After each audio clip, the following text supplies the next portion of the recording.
Okay, first grade, we're going to read Chapter 2 of Stuart Little. Chapter 2, Home Problems. Stuart was also helpful when it came to ping pong. The Littles liked ping pong, but the balls had a way of rolling under chairs, sofas, and radiators, and this meant that the players were forever stooping down and reaching under things. Stuart soon learned to chase balls, and it was a great sight to see him come out from under a hot radiator, pushing a ping pong ball with all his might, the perspiration rolling down his cheeks. The ball, of course, was almost as high as he was, and he had to throw his whole weight against it in order to keep it rolling.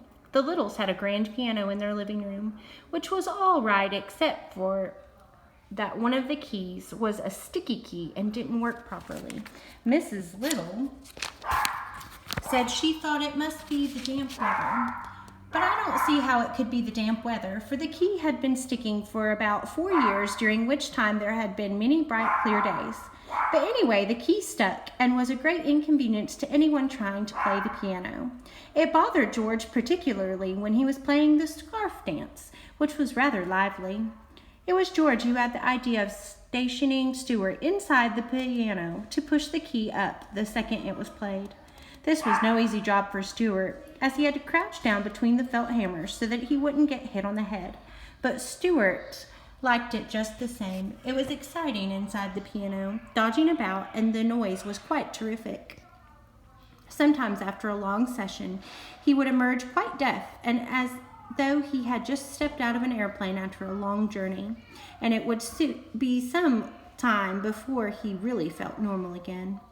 Mr. and Mrs. Little often discussed Stuart quietly between themselves when he wasn't around, for they had never quite recovered from the shock and surprise of having a mouse in the family.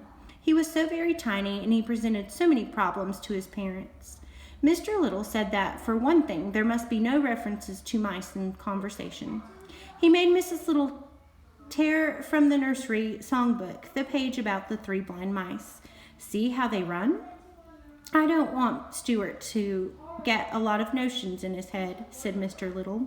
I should feel badly to have my son grow up fearing that a farmer's wife was going to cut off his tail, go away, and with a carving knife. It is such things that make children dream bad dreams when they go to bed at night. Yes, replied Mrs. Little. And I think we had better start thinking about the poem, "'Twas the night before Christmas, when all through the house not even a creature was stirring, not even a mouse." I think it might embarrass Stuart to hear mice mentioned in such belittling manner. That's right, said her husband. But what shall we say when we get to that line in the poem? We'll have to say something. We can't just say, "'Twas the night before Christmas, when all through the house not a creature was stirring." That doesn't sound complete. It needs a word to rhyme with house. What about louse? Asked Mrs. Little. Or grouse, said Mr. Little. I suggest souse, remarked George, who had been listening to the conversation from across the room. It was decided that louse was the best substitute for mouse, and so when Christmas time came around, Mrs. Little carefully rubbed out the word mouse from the poem and wrote the word louse, and Stuart always thought that the poem went this way. "'Twas the night before Christmas, when all through the house not a creature was stirring, not even a louse." The thing that worried Mr. Little most was the mouse hole in the pantry. This hole had been made by some mice in the days before the Littles came to live in the house, and nothing had been done about stopping it up. Mr. Little was not at all sure that he understood Stuart's real feeling about a mouse hole. He didn't know where the hole led to, and it made him uneasy to think that Stuart might someday feel the desire to venture into it.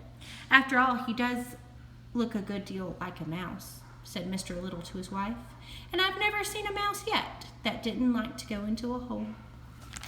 All right, that's all of Chapter 2. Tomorrow we will read Chapter 3.